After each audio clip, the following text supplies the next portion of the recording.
page. This is the second in my review of the Regal Miniatures range of New Zealanders going to war in 1914. This is the second one of the soldiers, and this is an officer.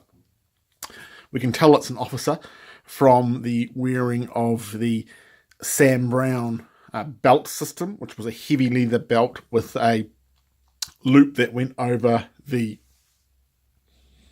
left shoulder, and this enabled the carrying of a sword. We can see on his right side he's also carrying a revolver of some description, and looped around his body we have what looks to be a blanket or bedroll. The standard infantry officer loadout of pre-World War II would have been something similar. A large caliber Webley revolver, probably in .455 caliber, as well as a sword. When they went to war and got into combat, the sword was quickly dropped as being impractical, and officers would often try to dress as similarly as their men. Though the Sam Browne and the revolver were standard throughout the war, and in fact the Sam Browne and the sword are still part of the New Zealand Army's ceremonial dress to this day. We can see, as most Regal miniatures, this is done in a gloss style. Note the wonderfully cherry cheeks of this army officer. He's probably on a training march prior to the war, or training march on his way to embarkation ports. So he's got bright red cherry cheeks and a wonderful moustache. The peaked cap would have been standard for officers and standard all throughout the war.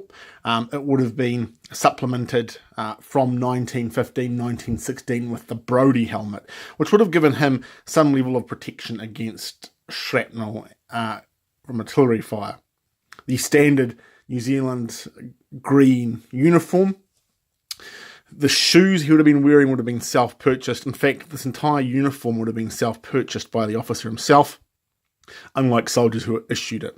The puttees were designed to stop mud getting into the boots and up the legs, and they function similarly to gaiters. They're basically strips of cloth that were wound quite tightly around the leg. We can see it's a training march because he's got his blanket. I can turn him around and we'll look at the back. We can see he's carrying what looks to be either a water case or, possibly being an officer, a binocular case. We can see his rank slides on his arm, as was common for army officers at the time, so he is a lieutenant. Unusually, we can see that the revolver has revolver has an open cover holster, which would have been unusual. Most of them would have been the full cover holsters, but that could have been the style for this young man here. Unable to tell what regiment he was from his markings, though we're going to go for a standard infantry officer. Again, another Regal quality product. They're from Greytown in the North Island of New Zealand.